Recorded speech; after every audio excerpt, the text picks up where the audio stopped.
Welcome to Literacy and ADHD, a UDL approach to providing engaging instruction. I am Caitlin Buckeye, your presenter. I'm a special education licensed resource room teacher working with students K through 5, primarily in literacy. When I was in high school, a family hired me to work with a young elementary student who was unable to read as she entered 3rd grade. And for several years, I had the privilege of helping her develop her reading skills based on the phonics instruction I had received as a child.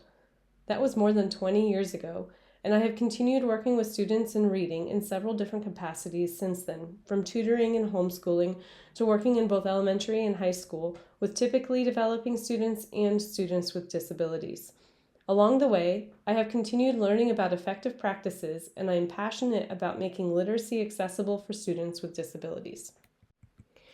Today we will be learning about structuring literacy for students with ADHD using the UDL framework.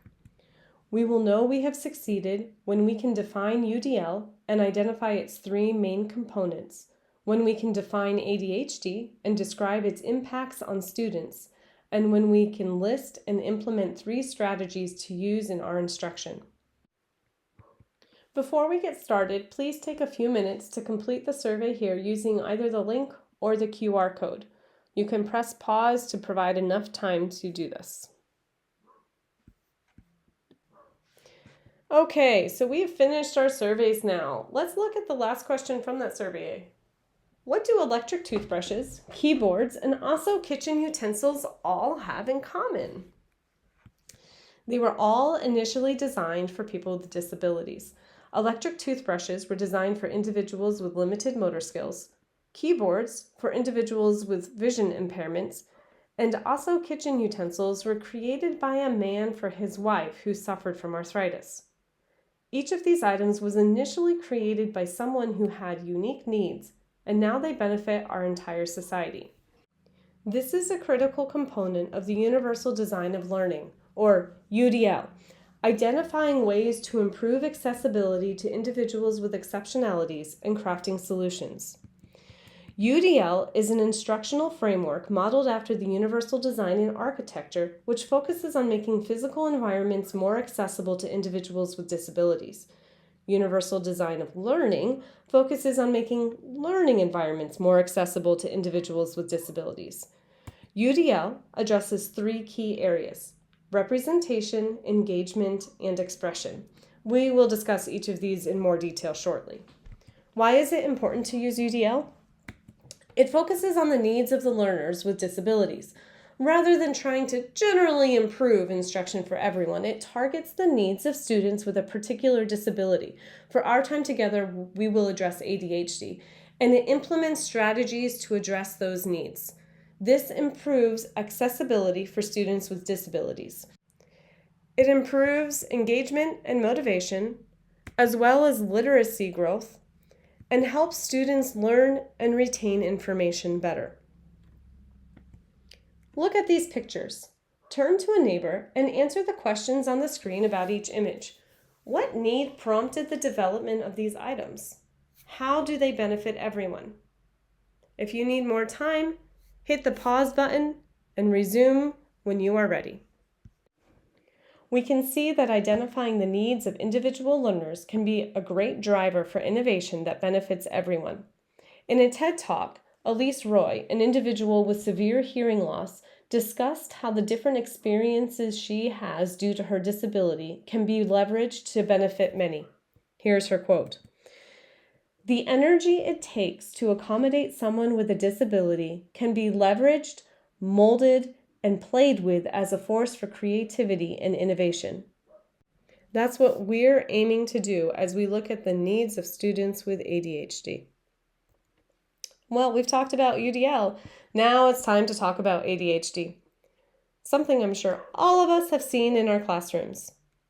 ADHD, or Attention Deficit Hyperactivity Disorder, is a neurodevelopmental disorder that typically shows up in childhood and is marked by extreme impulsivity and inattentiveness or hyperactivity. Some students are considered to have only the inattentive side of ADHD, some students have the hyperactive side of ADHD, and some students have both, which is called combined type. ADHD is thought to be the single most negative factor for student learning. Look at this short list of impact of ADHD on students. Significant difficulty engaging with challenging, boring, or unmotivating tasks, a limited attention span, significant difficulty listening to teachers, impulsivity that inhibits learning and building friendships, low self-esteem. These are just a few of the impacts on students with ADHD. Books have been written on ADHD, and I'm sure we could list more impacts. While ADHD has many profound impacts, not all of them are negative. Individuals with ADHD are able, when engaged and motivated, to process large amounts of information quickly, which can benefit teams working on complex projects. Individuals with ADHD can move quickly, which can be beneficial in a crisis where decisions need to be made rapidly. ADHD can be a challenge for students, but with appropriate interventions, we can leverage it and it can be molded into a strength. This is a stunning statistic. Nearly 25% of students with ADHD will miss grade-level literacy benchmarks. This demonstrates the importance of teachers identifying the needs of students with ADHD to effectively problem solve for these students. Chat with a neighbor or a small group around you and identify a few ways you see ADHD show up in the classroom and what strategies you've implemented. Pause the presentation to have this discussion, and when you're ready, resume it, and we will meet you there. Now that we've talked about UDL and ADHD, it's time to leverage UDL for students with ADHD. Treatment for ADHD must be multimodal. We must offer full support to the student due to the impacts ADHD has on brains. While many use medication to reduce the effects of ADHD, recent research demonstrates that ADHD medications have minimal to non-existent long-term benefits for cognition. There is no magic bullet. It will take work to implement strategies to benefit these students, but it will be worth it. Earlier, I said UDL addresses 3 areas. The first area we'll address is representation. This primarily refers to how information is presented to students. We all know that the multisensory approach is the best approach for students with ADHD. This is true because when we engage multiple senses, more of the learner's brain and frequently body is engaged. When both the brain and body are fully engaged in the process at hand, it is easier for students with ADHD to stay focused and learn targeted information. I'd like to challenge us to think outside of only pairing visual with audio for a few reasons. First, our students are used to fully immersive experiences. Virtual reality and video games incorporate the visual and the auditory and the body. For better or worse, this is their expectation for engagement.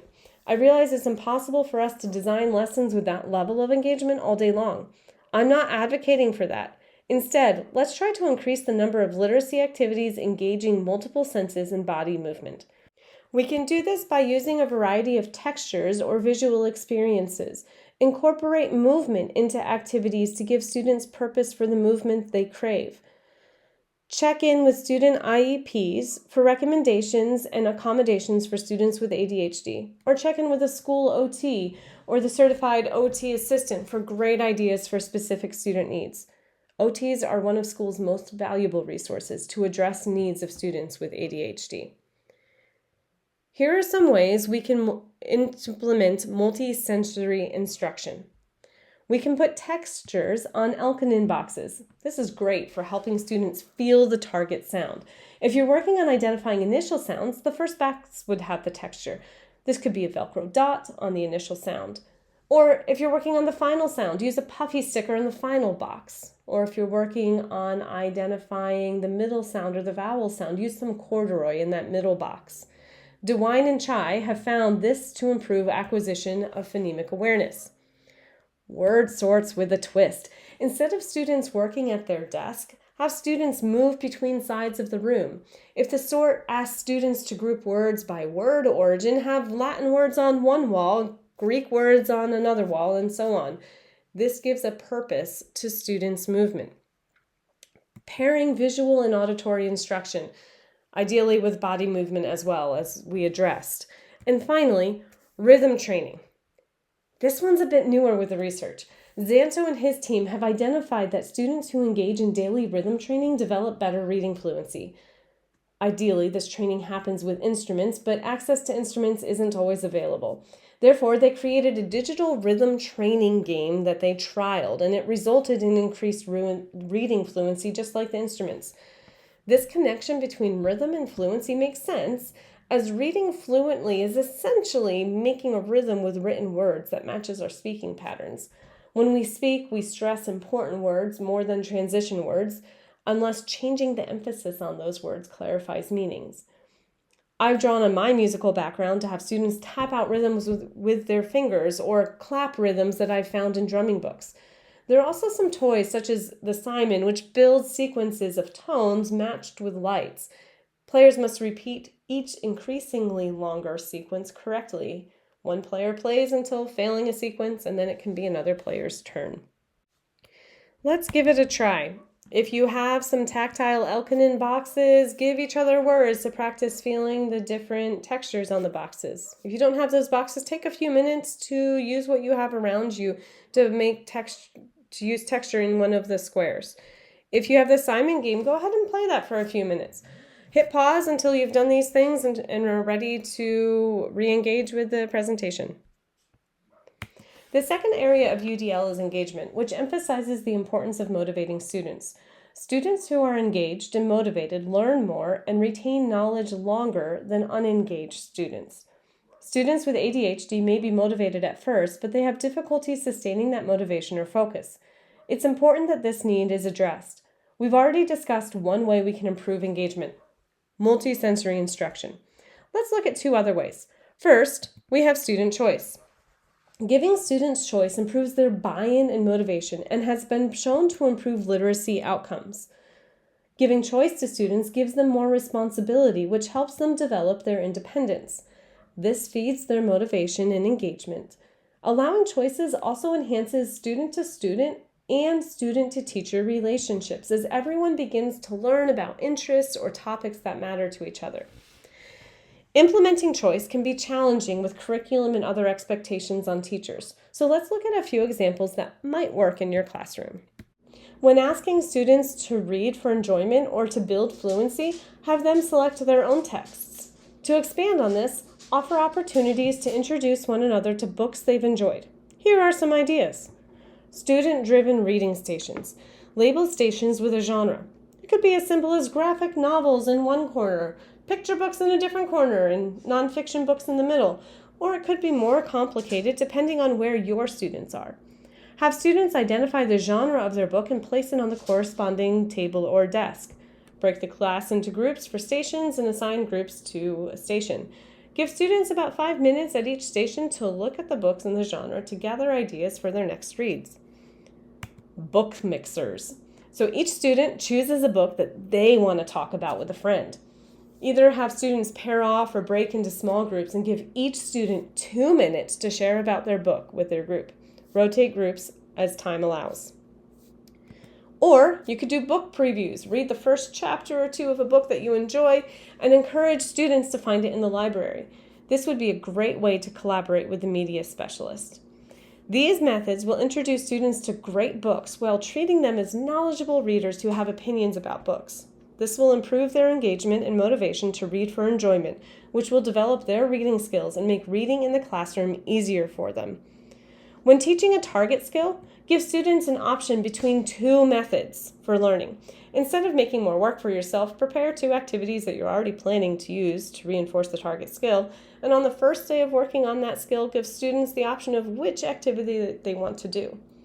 The next time you work on this target skill, use the activity students didn't select. It's fairly widely accepted that we learn better when we are having fun learning. This is why gamification is a great strategy to motivate students to learn. When learning is game-based, or maybe we could even say quest-based, student motivation increases. Gamification improves engagement and has been shown to have positive, lasting effects on information and skills retention. Games are most fully optimized when they're incorporated into the learning process and a purpose is given for reading. For example, instead of competing for the most pages read, make the game about finding literary elements or information in the pages students read. Games also develop peer relationships, especially if the game or the quest is collaborative rather than competitive. Let's look at some examples. Set target reading minutes for students each week or month, or have students choose target minutes as they demonstrate the trustworthiness to select an appropriate number for their skill, and reward students who record the minutes they read and bring a list of books that they read during the week or the month. Students with ADHD may have difficulty sitting still to read, so incorporate some alternative ways they can engage with reading. Read in a hammock or while lying in the grass. See how I incorporated some multi-sensory engagement there? Give badges for different reading achievements. You read your first graphic novel? Awesome! Here's a badge. You read for 20 minutes 3 nights in a row? Wonderful! Here's a badge. Be creative and come up with badges that are appropriate for your classroom. Or have students design badges for different targets and encourage them to collect every badge before the end of the year. Special badges can be designed for special events, such as Indigenous History Month. Give a badge to students who read a book by an Indigenous author.